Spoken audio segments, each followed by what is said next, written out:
उम्मीद करते हैं कि आप लोग बहुत ही अच्छे होंगे।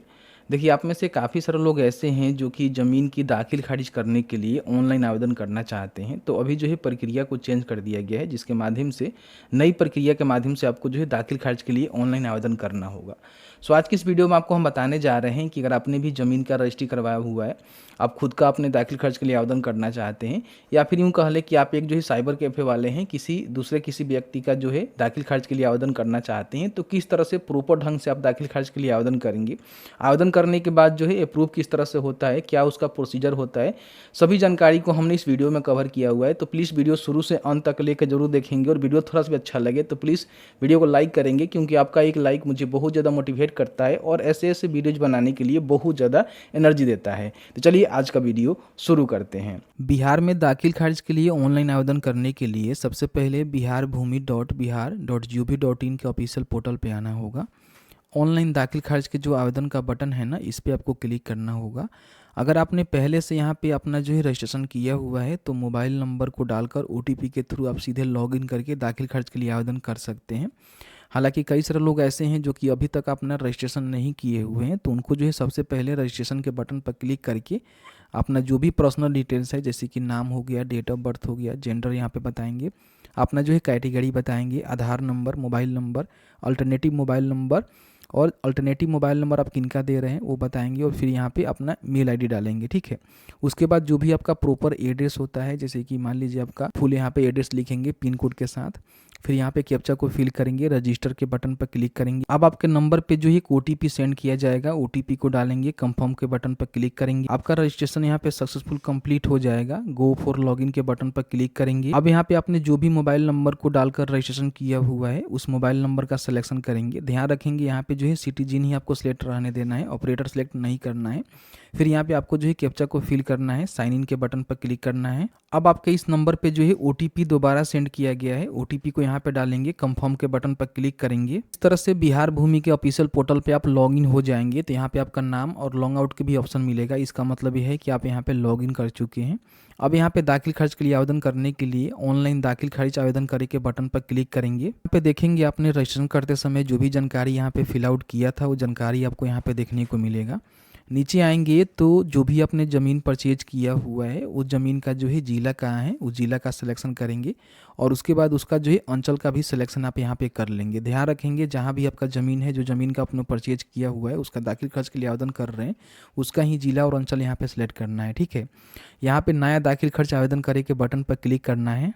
तो आपके सामने जो है कुछ स्टेप यहाँ पे देखने को मिलेंगे, जिसको कंप्लीट करके आपको जो है दाखिल खर्च के लिए आवेदन करना होगा। सबसे पहले आवेदक का जो है प्रकार बताएंगे कि आप स्वयं अपने दाखिल खर्च के लिए आवेदन कर रहे हैं तो आप इसका सिलेक्शन कर सकते हैं। कई सारे लोग ऐसे होते हैं जो कि इंटरनेट की दुकान किए हुए हैं और किसी और का दाखिल खर्च के लिए आवेदन अपने ID से करते हैं, तो सेवा प्रदाता का सिलेक्शन कर सकते हैं। और कोई आप अलग व्यक्ति हैं, किसी और का जो है ऐसे मान लीजिए किसी संबंधी का या फिर कोई यार दोस्त का आप कर रहे हैं तो तृतीय पक्ष भी आप यहाँ पे सेलेक्ट कर सकते हैं। तो आपका जो भी कंडीशन है उसका सिलेक्शन करेंगे।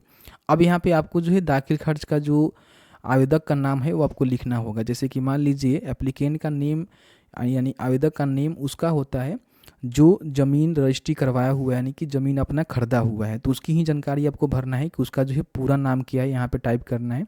फिर उसका जो आवेदक का नाम है वो आपको लिखना है, और ध्यान रखेंगे जो भी अपने ज़मीन का रजिस्ट्री करवाया हुआ है, जो भी आपको रजिस्ट्री डीड मिला हुआ है उस पर आपका नाम मेंशन है, उसी टाइप से आपको नाम यहाँ पे लिखनी है। ठीक है, जो भी आप यहाँ पे अभिभावक का नाम देंगे वो बताएंगे कि आपके क्या हैं, फादर हैं, हस्बैंड है या फिर कोई ऑथोराइज रिप्रेजेंटेटिव है, तो आप बता सकते हैं। तो मेरे कंडीशन में हस्बैंड या फिर फादर हैं तो मैं फादर का सिलेक्शन कर लूँगा। फिर यहाँ पे जो है ज़मीन का जो दाखिल खर्च का प्रकार है कि आप जो है ज़मीन का दाखिल खर्च क्यों करवा रहे हैं, क्या आपने ज़मीन परचेज किया हुआ है या फिर चेंज किया हुआ है, या फिर यूँ कह लें कि ज़मीन जो है गिफ्ट मिला हुआ है या फिर पार्टीशन हो रहा है। बहुत सारे ऑप्शन आपको यहाँ पे देखने को मिलता है। तो मेरे कंडीशन में हमने जो है ज़मीन को परचेज किया हुआ है, तो सेल परचेज में ही मोस्टली यहाँ पे ज़मीन का जो रजिस्ट्री होता है उसके बाद दाखिल खर्च होता है, तो इसका ही सिलेक्शन करेंगे। ठीक है, उसके बाद आपका मेल ID यहाँ पे देखने को मिलेगा, मोबाइल नंबर यहाँ पे रहेगा जिसको आप चाहें तो एडिट कर सकते हैं। मान लीजिए आप साइबर कैफ़े वाले हैं तो आप यहाँ पे इनका जो भी रजिस्ट्रेशन आपने अपने मेल ID और मोबाइल नंबर को डालकर किया हुआ है तो कस्टमर का यहाँ पे डाल सकते हैं जो दाखिल खर्च करवाने के लिए आपके पास आया हुआ है। बाकी जो भी दाखिल खर्च का आवेदक का वर्तमान पता है, रजिस्ट्रेशन जो भी आपने किया हुआ है वहाँ से लिया हुआ है, अगर आपका पता है और आप दूसरे किसी का कर रहे हैं तो उसका यहाँ पे प्रॉपर जो है पता लिख देंगे पिन कोड के साथ, और उसका प्रेजेंट और परमानेंट दोनों सेम है तो आप यहाँ पे टिक कर देंगे तो दोनों सेम हो जाएगा। उसके बाद सेव एंड नेक्स्ट के बटन पर क्लिक करेंगे। अब यहाँ पे आपको जो है डॉक्यूमेंट का जो डिटेल्स है आपको बतानी होगी कि आपने जो भी ज़मीन का रजिस्ट्री करवाया हुआ है तो उसका जो है रजिस्ट्री डीड आपके पास है या फिर अदर कोई डॉक्यूमेंट है। तो अदर कोई डॉक्यूमेंट का सिलेक्शन जो है दूसरे किसी कंडीशन में किया जाता है, इसको आपको छेड़छाड़ नहीं करना है। जो भी आपने ज़मीन का रजिस्ट्री करवाया हुआ है, किसी से परचेज किया हुआ है, तो आपका जो है रजिस्ट्री डीड ही आपको मिलता है, जिसमें डीड संख्या और 1000 का जो स्टैम्प होता है उस पर आपका टोटल जो है जानकारी लिखा होता है कि आपने जो है इनका ज़मीन जो प्लॉट नंबर, खाता नंबर, रकबा, खेसरा कितना में लिया हुआ है, उस पर जो है कोर्ट का जो अफिडेविट होता है उस पर आपका सारा चीज़ों को मेंशन किया जाता है। तो कहीं ना कहीं आपका रजिस्ट्री डीड ही होता है, तो इसका ही सिलेक्शन करना है। ये जो है डॉक्यूमेंट टाइप 2 में अदर डॉक्यूमेंट का जो है ये विकल्प यहाँ पे क्यों दिया गया है, इसके लिए कहेंगे तो हम अलग से वीडियो लाएंगे, ठीक है। तो ये चीज़ें हैं, ठीक है। तो आपको जो है रजिस्ट्री डीड का ही सिलेक्शन करना है। यहाँ पे डॉक्यूमेंट टाइप में आप बता सकते हैं कि आपके पास जो रजिस्ट्री डीड है या फिर दर केवला है। तो मोस्टली जो लोग यहाँ पे रजिस्ट्री करवाते हैं ज़मीन को उनको जो है रजिस्ट्री डीड ही मिलता है, तो इसका ही आपको सिलेक्शन करना है। फिर यहाँ पे डॉक्यूमेंट नंबर, जिसको डीड नंबर बोला जाता है, आपने जो भी रजिस्ट्री करवाया हुआ है और आपको जो डॉक्यूमेंट मिला हुआ है जो कि मल्टीपल आपका जो है अफिडेविट 1000 को स्टैम्प पे आपको लिख कर दिया जाता है, तो ऊपर आप देखेंगे ना तो आपको जो है 4 अंकों का डीड नंबर दिया जाता है, ठीक है। वो डीड नंबर आपको यहाँ पे मेंशन करना है। मैं सिक्योरिटी के पर्पज़ से आपको नहीं दिखा रहा हूँ क्योंकि उसमें काफ़ी डिटेल्स होता है और उसको ब्लर करना पड़ता है, तो आप देख लीजिएगा ऊपर साइड में रहता है या फिर डीड नंबर वहाँ पे साफ साफ लिखा रहता है, ठीक है। वो डीड नंबर आपको यहाँ पे डाल देनी है। फिर यहाँ पे ज़मीन का जो डेट है, रजिस्ट्री डेट है, वो आप बता सकते हैं। रजिस्ट्री डेट भी आपको मिल जाएगा, अमाउंट भी आपको देखने को मिल जाएगा। देखिए आपने जो भी ज़मीन परचेज किया हुआ है, आपने क्या पैसा देकर किया हुआ है वो नहीं डालना है। जो कि आपके रजिस्ट्री डीड पे मेंशन है ना, वो आपको यहाँ पे अमाउंट डालना है कि आपका जो है ज़मीन कितने में परचेज किया गया है। उसके बाद यहाँ पे DSRO या फिर SRO ऑफिस जो होता है, जो भी आपने सिलेक्शन किया है तो उसके हिसाब से आपका मिलेगा। जहाँ से भी आपने ज़मीन का रजिस्ट्री करवाया हुआ है उस ऑफिस को यहाँ पे सेलेक्ट करेंगे, ठीक है। और ध्यान रखेंगे अगर आपने 90 दिन के बाद जो है दाखिल खर्च के लिए आवेदन कर रहे हैं, जैसे कि आपने जो भी डीड रजिस्ट्री करवाया हुआ है, आपका डीड मिला हुआ है, डीड पे जो डेट मेंशन है उसके 90 दिन के बाद आप दाखिल खर्च के लिए आवेदन कर रहे हैं, तो यहाँ पे उसका कारण बताना होगा कि आखिर आपने लेट क्यों किया हुआ है।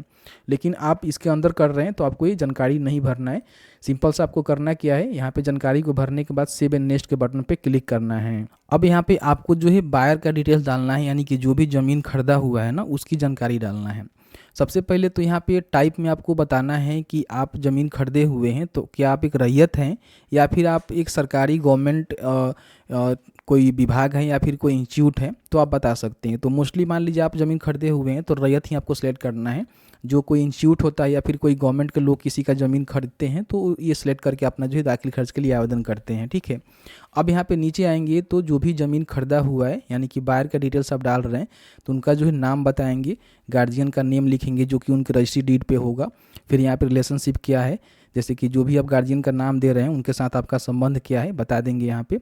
फिर यहाँ पे अपना जो है कास्ट बताएंगे कि आप ज़मीन बाय किए हैं तो आप जो है कौन से जाति से हैं, जेंडर बताएंगे कि महिला हैं कि पुरुष हैं, मोबाइल नंबर यहाँ पे अपना डालेंगे, एड्रेस अपना जो है पूरा प्रॉपर यहाँ पे लिखेंगे, आधार नंबर भी यहाँ पे डालना आपको मैंडेटरी है, ठीक है।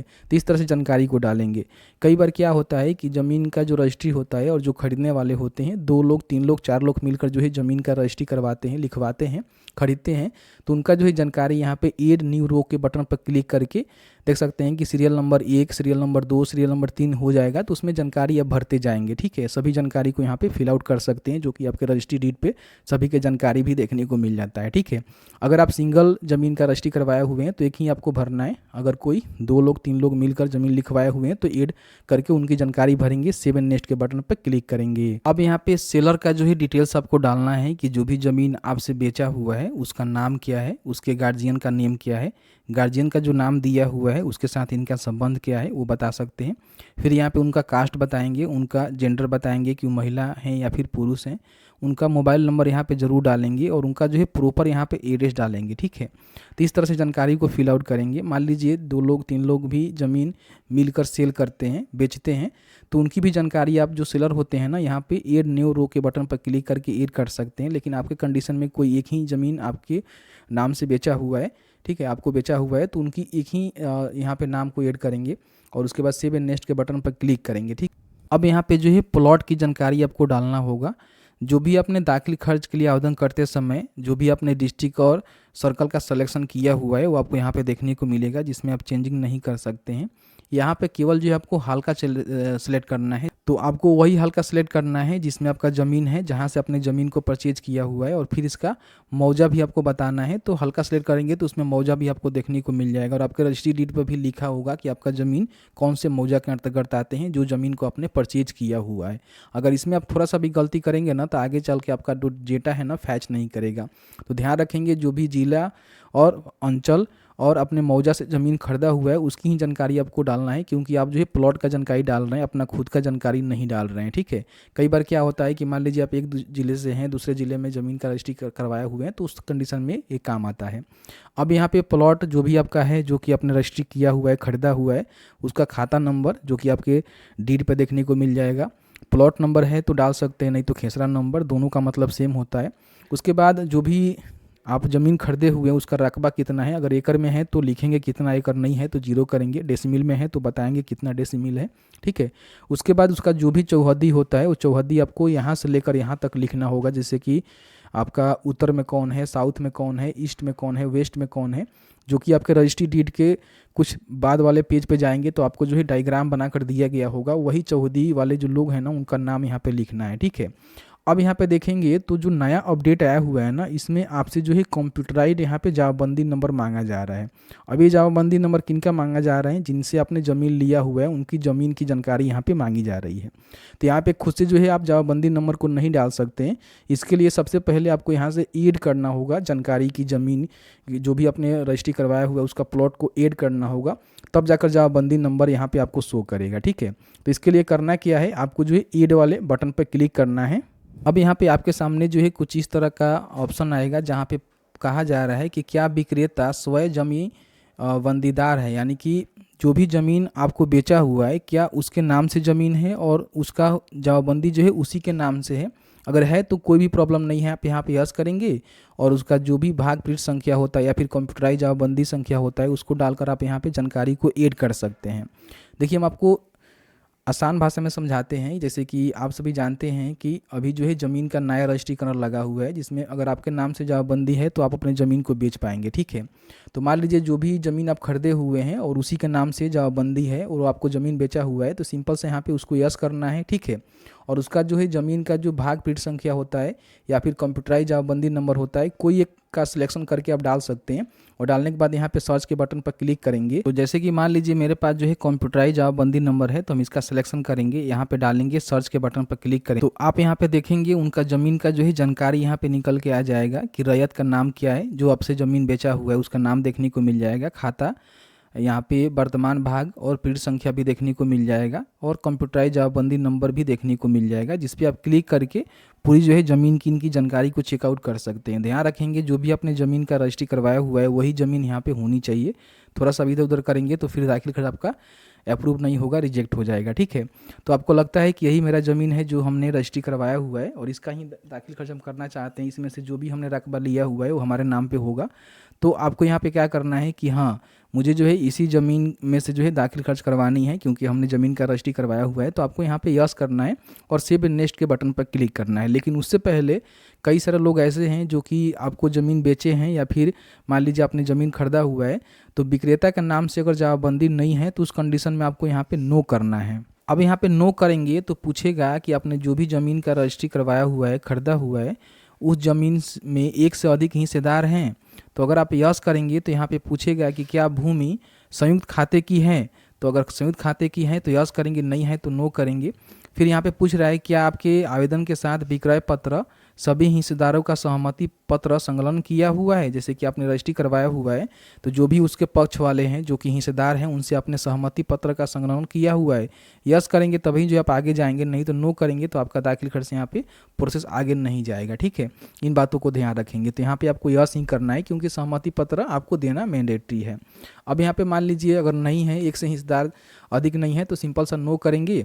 उसके बाद पूछेगा कि क्या विक्रय पत्र जीवित जो भी जमींदार का सहमति पत्र है वो आपने संकलन किया हुआ है, मान लीजिए जो भी जीवित जमींदार हैं जिनके नाम से ज़मीन है और उसके कोई हिस्सेदार यहाँ पे बेचे हुए हैं, तो उसका जो है सहमति पत्र आपको संकलन करना होगा। अगर नो करेंगे तो फिर आगे आप नहीं जाएंगे। इसमें भी आपको यस करना होगा और आपको जानकारी यहाँ पे भर के डेटा को फैच करना होगा, जैसे कि मैंने आपको बताया। ठीक है, तो इस तरह से सारे काम हो रहे हैं। तो यहाँ पे आपको क्या करना है, जो भी आपका कंडीशन है यस है तो यस करके यहाँ पे कंप्यूटराइज जवाबबंदी नंबर डालकर सर्च कर सकते हैं। नो है तो नो करेंगे, इसमें भी नो है तो नो करेंगे, यस करके अपने जानकारी को भरेंगे। ठीक है, तो मैं यहाँ पे यस करता हूँ। यहाँ पे कंप्यूटराइज जवाबबंदी नंबर या फिर भाग पीठ संख्या भी मैं डाल सकता हूँ। तो ये निकलेगा कैसे आपको हम बता देते हैं। इसके लिए बिहार भूमि का ऑफिशियल पोर्टल पे आना है। ठीक है, और यहाँ पे जवाबबंदी पंजी देखे के बटन पर क्लिक करना है। यहाँ पे जिला अंचल सिलेक्ट करके प्रोसीड के बटन पर क्लिक करके मौजा का सिलेक्शन करना है। फिर यहाँ पे जो भी ज़मीन आपने रजिस्ट्री करवाया हुआ है उस ज़मीन की जानकारी आप कैसे खोजना चाहते हैं, खाता नंबर, प्लॉट नंबर, जवाबबंदी नंबर, रैयत के नाम से, तो आप जो भी आपके पास डिटेल्स है उसकी जानकारी यहाँ पे टिक करेंगे, उस जानकारी को डालेंगे, कैप्चा को फिल करेंगे, सर्च के बटन पर क्लिक करेंगे तो आपके सामने जो है ज़मीन की जानकारी यहाँ पे खुल जाएगा। जो भी आपने जानकारी डाला हुआ है उसमें सबसे पहले रैयत का नाम देख लीजिएगा। जो भी ज़मीन आपको बेचा हुआ है उसका नाम या फिर उसके जो भी हिस्सेदार है उसका नाम शो कर रहा है कि नहीं। उसके सामने देखेंगे तो खाता नंबर, भाग वर्तमान नंबर, पृष्ठ संख्या, जवाबबंदी नंबर और कंप्यूटराइज जो है जवाबबंदी नंबर आपको देखने को मिल जाएगा। तो जो भी आपका ज़मीन है उसके सामने जो भी कंप्यूटराइज जवाबबंदी नंबर दिया गया है उसको आप कॉपी करेंगे। तो सेलेक्ट करने के बाद यहाँ पे कंप्यूटराइज जवाबबंदी नंबर का सिलेक्शन करेंगे। इसमें कंप्यूटराइज जवाबबंदी नंबर को डालेंगे और सर्च के बटन पर क्लिक करेंगे तो वो जानकारी जो यहाँ पे आ जाएगा ज़मीन का। तो यही वाला ज़मीन है तो आपको यहाँ पे यस करना है और सेव एंड नेक्स्ट के बटन पर क्लिक करना है। तो इस तरह से आपका जो है यहाँ पे जानकारी ऐड हो जाएगा। आपको क्लोज के बटन पर क्लिक करना है तो देखेंगे तो आपका जो कंप्यूटराइज जवाबबंदी नंबर है यहाँ पे ऑटोमेटिकली ऐड हो चुका है। ठीक है, और भी मान लीजिए कोई प्लॉट है, 2 प्लॉट 3 प्लॉट आपने लिखवाया हुआ है तो उसकी भी जानकारी आप यहाँ पे ऐड न्यू रो के बटन पर क्लिक करके उस भी प्लॉट की जानकारी सेम इसी प्रोसेस से आप ऐड कर सकते हैं। तो इस तरह से जानकारी को ऐड करेंगे, उसके बाद सेव एंड नेक्स्ट के बटन पर क्लिक करेंगे। अब यहाँ पे आपको जो है डॉक्यूमेंट अपलोड करना है। तो डॉक्यूमेंट में आपको जो भी रजिस्ट्री डीड मिला हुआ है उस डीड का जो है सबसे पहले तो फोटो कॉपी करेंगे, उस पर जो भी ज़मीन खरीदा हुआ है उसका सिग्नेचर करेंगे और उसको जो है स्कैन करना है, जो कि PDF में आपको स्कैन करना होगा और सभी को जो है एक ही PDF में आपको मर्ज करना है, जो कि 2 MB से अधिक उसका फाइल साइज नहीं होनी चाहिए। ठीक है, जैसे कि मान लीजिए आप जो भी स्कैन करते हैं तो JPG में रहता है या फिर मान लीजिए फाइल साइज आपका अधिक हो जाता है तो उस कंडीशन में उसको आप बड़ी आसानी से मर्ज कर सकते हैं, कन्वर्ट कर सकते हैं, कंप्रेस कर सकते हैं। तो उसके लिए करना क्या है, easy2net.com पे आना है, दाखिल खर्च ऑनलाइन आवेदन करे के बटन पर क्लिक करना है।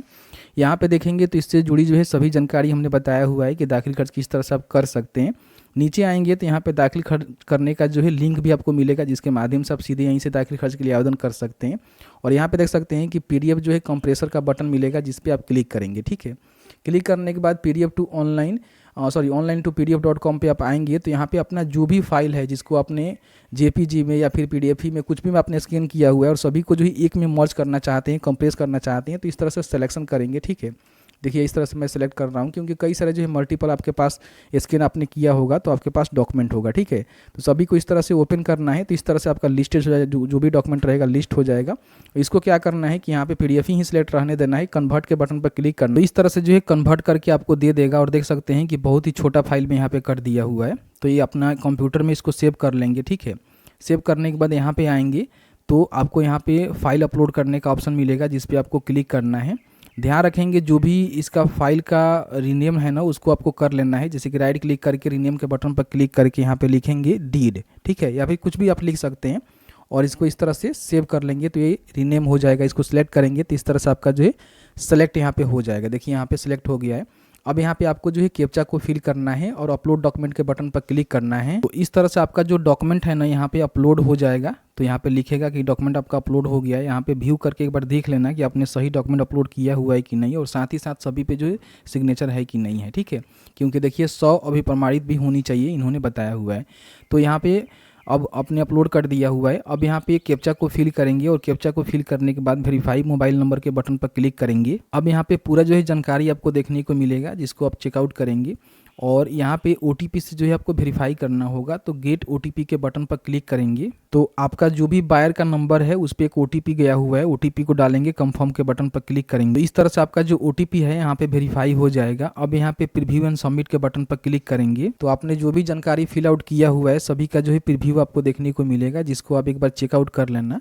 अब आपको लगता है कि हमने जो है सभी जानकारी को सही से फिल आउट किया हुआ है तो यहाँ पे टिक करेंगे और लास्ट में जो है आपको फाइनल सबमिट पर क्लिक करके अपना जो है फॉर्म यहाँ पे फाइनल सबमिट कर लेना है। तो ऑनलाइन जैसे ही सबमिट कर देंगे तो आपको जो है एक दाखिल खर्च का जो केस नंबर है यहाँ पे देखने को मिल जाएगा, जिसको आप प्रिंट आउट करके अपने पास रख सकते हैं। और यहाँ पे एक केस संख्या होता है जो कि 4 अंकों का होता है, उसको आप नोट डाउन करके रख लेंगे, क्योंकि समय समय पे इससे जो है आप अपने एप्लीकेशन का जो स्टेटस है वो चेक कर सकते हैं। एप्लीकेशन का जो स्टेटस है चेक करने के लिए आपको इसी पोर्टल पे आना होगा। दाखिल खर्च आवेदन स्थिति देखेगा बटन मिलेगा, जिस पे आपको क्लिक करना होगा। सबसे पहले डिस्ट्रिक्ट का सिलेक्शन करना है, अंचल का सिलेक्शन करना है, वित्तीय वर्ष बताना है कि आपने जो है कब जो है फॉर्म को भरा हुआ है दाखिल खर्च के लिए। फिर प्रोसीड के बटन पर क्लिक करेंगे। केस नंबर या फिर डीड नंबर से भी आप अपने एप्लीकेशन का जो स्टेटस है चेक कर सकते हैं। मैं यहाँ पे केस नंबर डालूंगा, कैप्चा को फिल करूंगा, सर्च के बटन पर क्लिक करूंगा। यहाँ पे आपका जो दाखिल खर्च का स्थिति है यहाँ पे देखने को मिलेगा। अगर आपका करेक्शन स्लिप जनरेट हो जाता है तो इसका मतलब ये है कि आपका जो है दाखिल खर्च कंप्लीट हो गया है। अगर आपका यहाँ पे कर्मचारी के पास पेंडिंग रहता है तो कर्मचारी वेरीफाई करेगा, सीईओ के पास पेंडिंग रहता है तो सीईओ वेरीफाई करेगा। इस पर आप क्लिक करेंगे, पूरा यहाँ पे स्टेटस दिखाता है कि कब जो है कौन क्या यहाँ पे कर रहा है। और साथ ही साथ जब आपका दाखिल खर्च कंप्लीट हो जाएगा तो आपको जो है डिपॉजिट ऑफ दिखाएगा। इसका मतलब ये है कि आपका जो है दाखिल खर्च कंप्लीट हो गया है। अब इस ज़मीन का रसीद आप अपने नाम से काट सकते हैं। और साथ ही साथ नीचे आएंगे तो यहाँ पे देख सकते हैं कि अपना जो भी करेक्शन स्लिप है दाखिल खर्च होने के बाद ही आपको ऑप्शन मिलेगा। सीईओ का ऑर्डर है वो भी यहाँ पे देखने को मिल जाएगा और कॉपी व रिसिप्ट भी आप यहाँ पे डाउनलोड कर सकते हैं। तो जैसे कि आपने देखा कि मैंने जो है दाखिल खर्च की जो संपूर्ण प्रक्रिया है, जो कि न्यू प्रोसेस है, मैंने आपको क्लियर करके बताया कि किस तरह से जो है फॉर्म को अप्लाई करना है। फॉर्म को अप्लाई करने के बाद जो भी आपको रिलेवेंट डॉक्यूमेंट आपने अपलोड किया हुआ है वो जो है आपके जो राजस्व कर्मचारी होते हैं उनके पास सेंड कर दिया जाता है। उनका काम होता है वेरिफिकेशन करके जो भी आपका रेवेन्यू ऑफिसर होते हैं उनको जानकारी देना। फिर उनके द्वारा जानकारी जो है सीईओ को दिया जाता है। उसके बाद आपका जो है दाखिल खर्च यहाँ पे कंप्लीट हो जाता है, जिसके बाद आपके नाम से करेक्शन स्लिप जनरेट हो जाता है, जिसके माध्यम से आपका जो है आप ज़मीन आपके नाम से कर दिया जाता है। तो इस तरह से जो है सभी प्रोसीजर को फॉलो किया जाता है। आपको दाखिल खर्च के लिए आवेदन करने के बाद कर्मचारी के पास नहीं जानी चाहिए, ठीक है, ऐसे ही छोड़ देनी चाहिए। हो सकता है कर्मचारी आपके पास कॉल भी कर सकता है, ठीक है, तो उस समय आप जा सकते हैं। किसी प्रकार की कोई प्रॉब्लम नहीं है तो उनका काम ही होता है दाखिल खर्च की सारी प्रक्रिया को कंप्लीट करना। क्योंकि आप पहले ही चले जाएंगे तो फिर वो लोग थोड़ा सा पैसे वैसे की डिमांड करते हैं, तो इसलिए आपको दाखिल खर्च के आवेदन करने के बाद उनके पास जाना नहीं है। उनका काम होता है वो सारी चीज़ों को वेरिफिकेशन करके अपना जो है दाखिल खर्च का काम करना। उम्मीद करते हैं कि मैंने जो है सभी जानकारी आपको बहुत ही आसान भाषा में समझाने की कोशिश किया हुआ है, तो प्लीज़ वीडियो को लाइक कर देना। चलिए मिलते हैं एक नए वीडियो में एक नए टॉपिक के साथ। तब तक के लिए वीडियो देखने के लिए आपका बहुत बहुत धन्यवाद। आप जहाँ भी रहें सुरक्षित रहें, स्वस्थ रहें। बहुत बहुत धन्यवाद।